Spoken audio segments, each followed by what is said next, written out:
సమకాలీన రాజకీయ అంశాలు లేటెస్ట్ పొలిటికల్ అప్డేట్స్ అందించడానికి మనతో పాటుగా గెస్ట్ ఎడిటర్ తెరపల్లి రవి గారు చదువుకున్నారు. రవి గారు నమస్తే సార్. నమస్తే వర్మ సార్. కూటమి వేడుకలు, 2 ఏళ్ల సంబరాలు, 2 ఏళ్ల వెన్నుపోటు అంటూ వైసీపీ ఇదే రోజు కార్యక్రమం తీసుకోవడం ఏంటి ఇది హోరాహోరీగా? అంటే వాస్తవంగా ప్రభుత్వం 2 ఏళ్ళు అయింది కాబట్టి వార్షికోత్సవాలు, కాకపోతే విశేషం అంటే వార్షికోత్సవాలు కాకుండా విజయోత్సవాలను జరుపుతున్నారు వాళ్ళు. ఎవరైనా ఒకసారి గెలుస్తారు, గెలిచి అధికారంలోకి వస్తారు, ఆ తర్వాత మొదటి వార్షికోత్సవం, 2వ వార్షికోత్సవం, 3, 4 అలా జరుగుతాయి. అంటే ఇప్పటికీ ఇంకా విజయోత్సాహంలోనే ఉంది కూటమి అని ఒకటి అర్థమవుతుంది.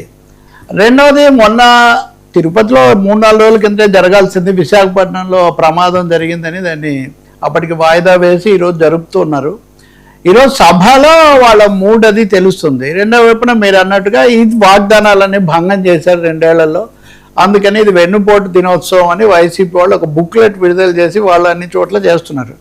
2 చోట్ల కామన్గా కొన్ని మాటలు వినిపిస్తున్నాయి, అవేవో మనం చూద్దాం. కానీ విజయోత్సవ సభ వరకు వస్తే 3 పార్టీల నాయకులు, నారా లోకేష్ భావి నాయకుడు, 4 మాట్లాడారు. అంటే చంద్రబాబు నాయుడు, పవన్ కళ్యాణ్, మాధవ్, తర్వాత లోకేష్, వీళ్ళందరూ కూడా మాధవ్ అందరికంటే అసలు నమ్మశక్యం కానంత అభివృద్ధి జరిగింది ఆంధ్రప్రదేశ్లో. ఆ మాట ఆయన ఎన్నిసార్లు అడిగారంటే ఎవరికైనా చెప్తే కూడా ఇంత అభివృద్ధి జరిగిందా, అసలు సాధ్యమా, ఇక్కడికి కంపెనీ వస్తుందా, ఇన్ని పెట్టుబడులు వస్తాయని నమ్మశక్యం కానంత అభివృద్ధి ఆంధ్రప్రదేశ్లో జరిగిందని పిఎన్ మాధవ్ మటుకు నమ్ముతున్నారు. ఇంకా అందులో దాన్ని ప్రజలు ఎంత నమ్ముతున్నారో లేదో మనకు తెలియదు, కానీ మిగతా వాళ్ళు అంతగా చెప్పలేదు. ఆయన చాలా సుదీర్ఘంగా దాన్ని ఆయన కొంచెం 1-4 సార్లు చెప్తూ వచ్చారు. సహజంగా అందరి దృష్టి పవన్ కళ్యాణ్ మీద ఉంటుంది. ఆయనకున్న ప్రత్యేకమైన 2వ స్థానంలో ఉండటం, ఉప ముఖ్యమంత్రి కావటం. చంద్రబాబు నాయుడు తన ట్వీట్లో కూడా పవన్ కళ్యాణ్ సహకారంతో మేము నడుస్తున్నామని కూడా ఒక మాట చెప్పింది కూడా ఉంది మనకు. సో ఆయన కొన్ని వాక్యాలు, రాజకీయమైన వాక్యాలు కొన్ని అన్నారు. మేము వైసీపీ వాళ్ళ దీన్ని అంతా ఓడించడానికి దీనికోసం ఐక్యంగా వెళ్ళాలని చెప్పి పిలిపించినప్పుడు మేము 21 స్థానాలకే సరిపెట్టుకున్నాం.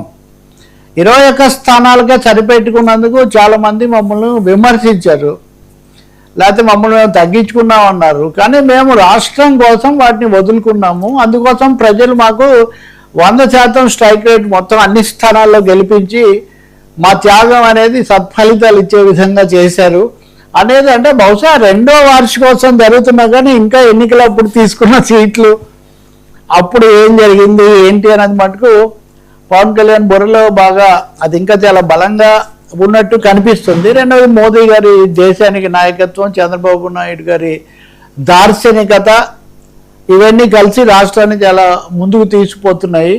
వైసీపీ మీద కూడా 1-2 విమర్శలు చేశారు, కానీ పవన్ కళ్యాణ్ ఇచ్చిన దాన్ని ప్రోగ్రెస్ రిపోర్ట్ అన్నారు ముందుగా. అంటే ప్రభుత్వం సాధించిన ఒక ప్రోగ్రెస్ రిపోర్ట్ ఏదో 2 ఏళ్ళది ఇస్తారు అన్న విధంగా ఆయనకు చెప్పారు. ఆయనకు దానికి తగినట్టే ఆయన మాట్లాడుతూ వచ్చారు.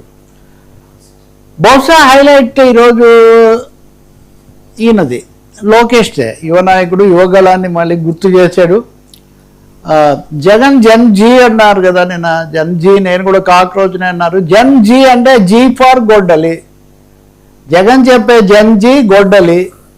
ఆయన మా తాతయ్య స్వాతంత్ర పోరాటం తెచ్చారని కూడా అంటారేమో. అంటే వీళ్ళు ఎప్పుడు తాత రాజారెడ్డి రాజ్యాంగం అది అంటుంటారు కదా.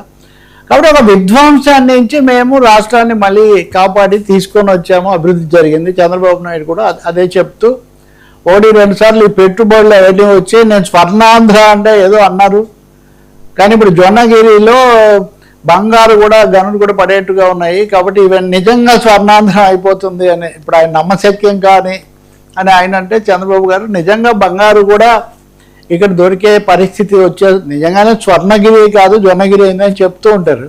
అక్కడ బంగారు దొరుకుతుందని రైతులు ఒక సీజన్లో అసలు పనులు మానేసి వజ్రాలు అవి వెతుకుతూ ఉంటారు. వాస్తవంగా ఆ ఏరియాలో అదొక లక్షణం ఉంది అక్కడ. సో ఈ మధ్య అక్కడ కాకపోతే ఒకటి, ఈ తవ్వకాలు మళ్ళీ ప్రైవేట్ సంస్థలకు అప్పగిస్తున్నారు, ప్రభుత్వానికి కాదు. అదొకటి. ఏదైనా కానీ సమయం పడుతుందని చంద్రబాబు ఈరోజు చెప్పిన దాంట్లో ఏంటంటే, స్వర్ణాంధ్ర బంగారు అన్ని చాలా బాగున్నాయనుకుంటే మీరు వెంటనే వచ్చేస్తాయనుకుంటారేమో, నిలదొక్కుకోవడానికి సమయం పడుతుంది.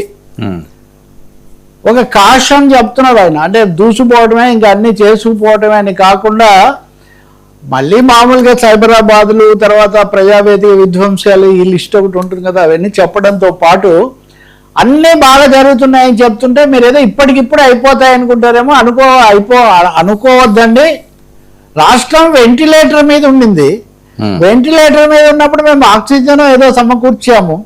కాబట్టి ఇక్కడి నుంచి అభివృద్ధి చెందడానికి కొన్ని అందుకోవడానికి సమయం పడుతుంది. చంద్రబాబు చెప్పగా పరోక్షంగా కొంత ఇవన్నీ సమకూర్చుకోవడానికి నిధులకు వెంటనే అన్నీ చేయలేము, కొంచెం వెయిటింగ్ తప్పదు అనే ఒక సూచన ఆయన స్పష్టంగా చేసినట్టే మనకు కనిపిస్తుంది.